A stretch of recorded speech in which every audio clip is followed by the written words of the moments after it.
কোথায় বলি আমাদের বেগম খালেদা জিয়া এক কথায় শেষ করে দিয়েছিলেন যখন একজন সরকারি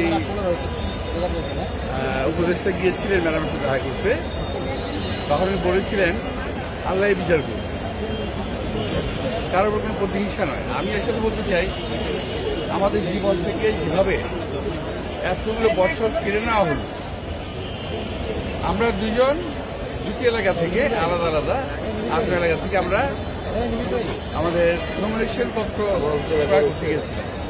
স্বাভাবিকভাবেই আমার সঙ্গে অনেক লোক ছিল, কর্মী নেতা কর্মীরা ছিল।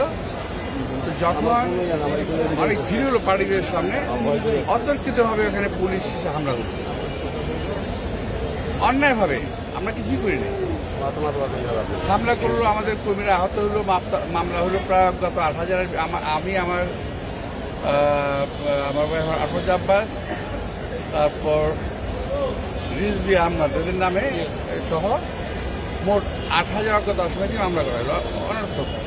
এবং এই মামলা দিয়ে আমাদেরকে বছরের পর বছর এই কোর্টে আমাকে আসতে হয়েছে, যেতে হয়েছে। কখনো গ্রেপ্তার হতে হয়েছে, গ্রেপ্তার অবস্থায় আমাদেরকে জেল থেকে আনা হয়েছে এখানে হাজিরা দেওয়ার জন্য, শুধুমাত্র কষ্ট দেওয়া। যাই হোক, আল্লাহ অশেষ রহমত, অবস্থা পরিবর্তন ঘটেছে।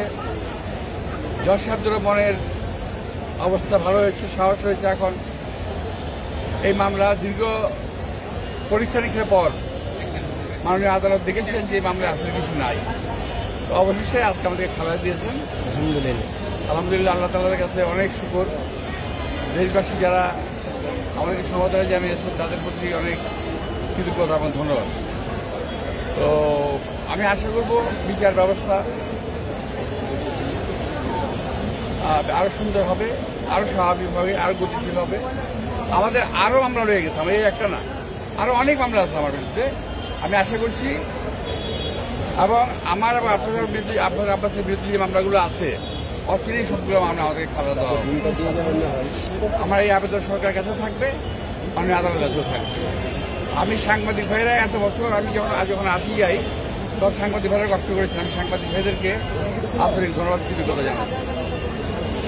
এবং আমাদের যে হাজার হাজার নেতা কর্মীর বিরুদ্ধে কিন্তু মামলা রয়ে গেছে, এখন পর্যন্ত অনেক মামলা আছে।